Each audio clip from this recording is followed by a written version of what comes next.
Good morning, everyone. Welcome. My name is Menachem Creditor. It's my honor to serve as scholar in residence and rabbi for UJA Federation of New York. We bring you Torah and music, blessing, and community every weekday. We've been doing so since March 18, 2020. Today it is Friday, December 27th, 2024. That is 1,206 broadcasts, 448 days of war. We have come together every single day to find each other, to say good morning to each other. Shush and Annie, good morning. Arlene, Penny, Robin, Jen, good to see you. Hope that all of you are safe and well. Hope that you've been enjoying Chanukah. There's a lot happening, but first, let's make sure to say good morning to each other. Carl and Joyce, good to see you. Bill, my friend, nice to see you. Lisa and Susie, Jenny and Michelle, Siona and Amy, Joanne, Barbara and Jonathan. Wow, that got busy very fast. Chana, good to see you.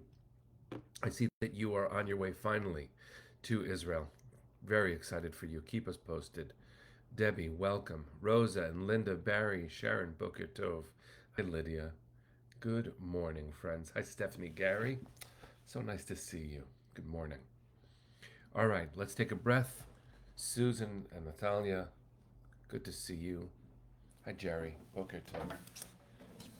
Let's take a breath, sing a blessing, learn some Torah, get ready for Shabbos, and continue letting the light of Chanukah in.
So good morning, everyone. Happy Hanukkah. Almost good Shabbos. It's good to see all of you.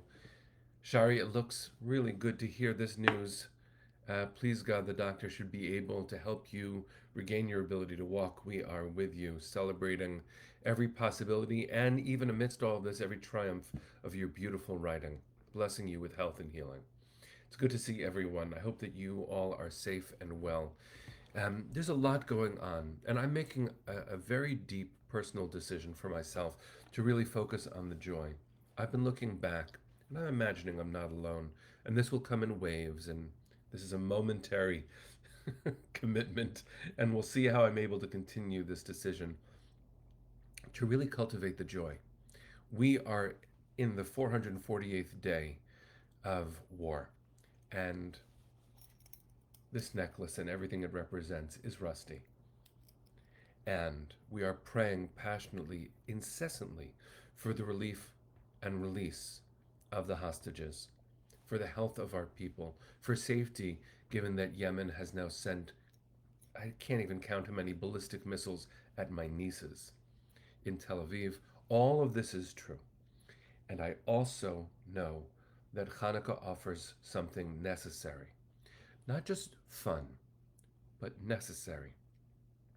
Yes, we lit the candles and we will light the candles created by the Hostages and Missing Families Forum, demanding a return of 100 human beings held in captivity for 448 days. All of that is true. Not negating it, not minimizing it. It is in my heart. It is a fierce commitment of all of us. Certainly, UJA has amplified the depth of our people's commitment to our own dignity, to our safety, to our healing. We do not forget. And because we do not forget, it is possible, it's dangerous in a different way, to only feel that and to not let in any joy. And so I encourage us, especially as tonight will be Channukah and Shabbat, to make sure that we do not miss the joy. Amy, your littlest grandchild will be 2 tomorrow. Happy birthday. Mazel tov to you. And what we have to do, friends, is make sure that we hold both. Now, in that spirit, I want to share a piece of Torah that a very dear friend and colleague, Rabbi Adir Yalkut, some of you might know who he is. He is a wonderful human being, modeling what it is to really live life and love Torah. He saw a teaching yesterday in a sefer, in a book that he's learning called the Beit Avraham, which is the writings of Rabbi Avram of Slonim, lived 1804 to 1884. And this teaching struck him and made him think of me. And so I'm sharing it with you all because in light of everything we just shared, I thought I'd share this teaching. So you might know, here's the background knowledge you need to know to appreciate this. You might know that there's a disagreement in the Talmud, actually in the time of the Mishnah, between Beit Hillel and Beit Shammai, the students of Beit Hillel and the students of Beit Shammai.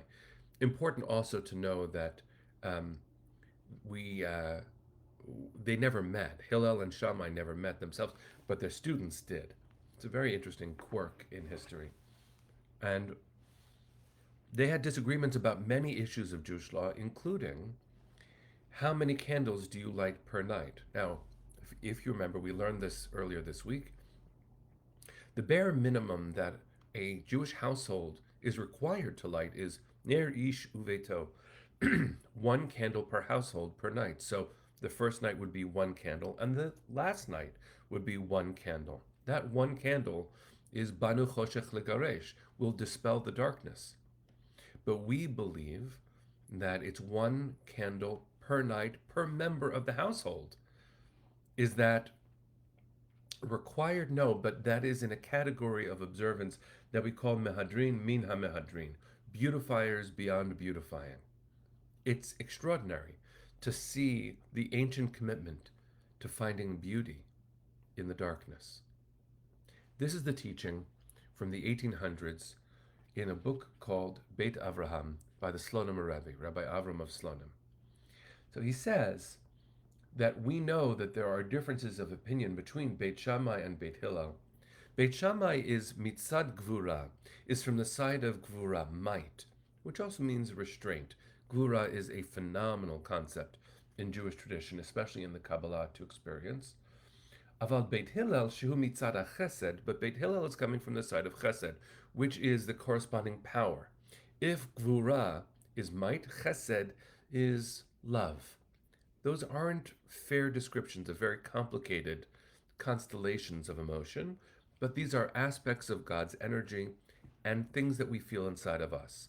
Gvura, might. Chesed, love, kindness. They're not the same. They're sometimes in tension with each other, but what if they could coexist? This is going to be a little bit of gematria, a little bit of the mystical numerology in Jewish tradition.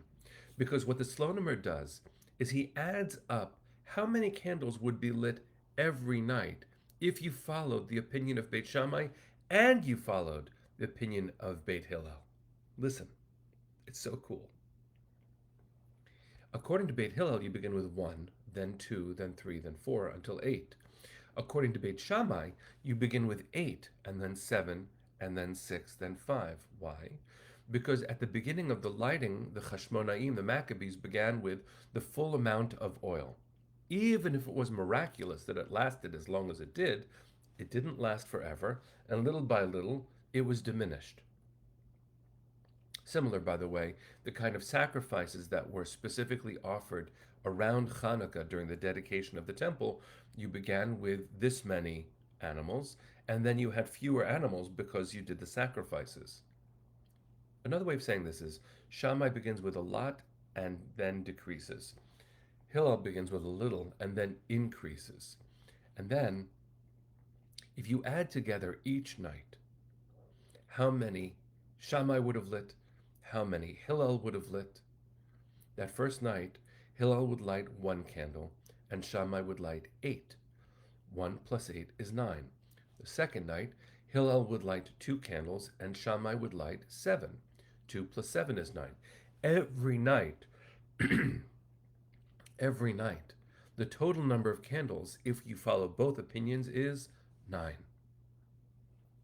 What is 9 candles for every night times 8 nights? 72.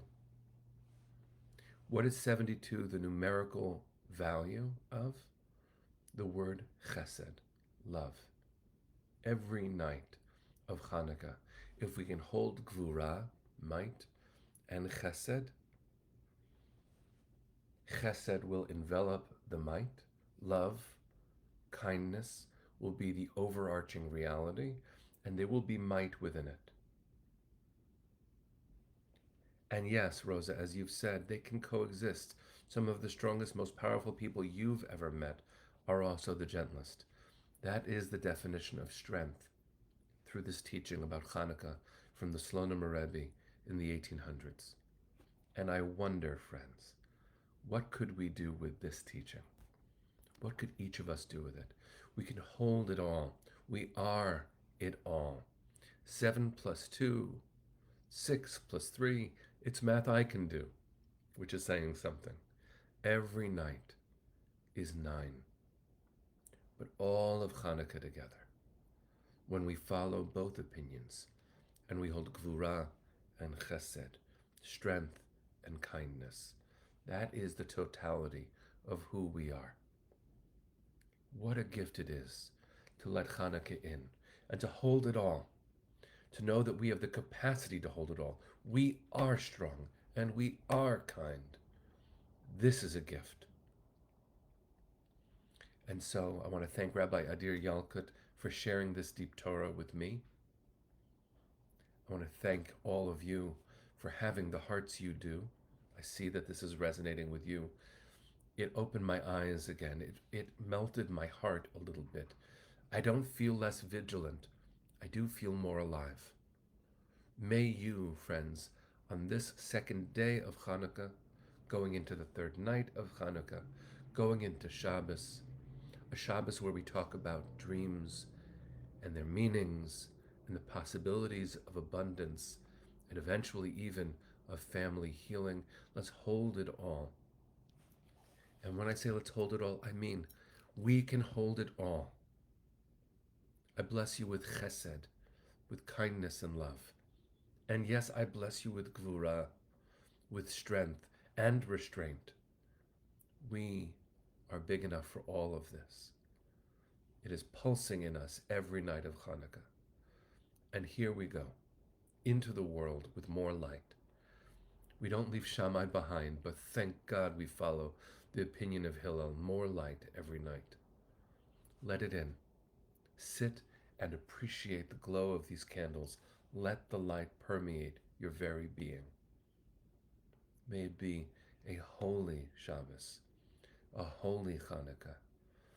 And may we be blessed, may we be vigilant, may we be kind, and may they come home now. May all of it be true. It's going to be Shabbos. Let's sing a song for a second. Then we'll sing Hatikva. All right? Haven't done this one in a while.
All right, friends, with me. Send your hearts to the east. Kolon baleva penima nefesh Yehudi homia ulefate mizrach kadima ayin letzion Sophia. Olo avda tikvateinu, hatikva bat shnot alpayim, liot am chofshi be'artzeinu, Eretz Zion v'Yerushalayim, liot am chofshi Be'artzeinu, Eretz Zion v'Yerushalayim. Bring them home now. Shabbat Shalom. Chag Chanukah Sameach. See you all on Monday, friends. Shabbos.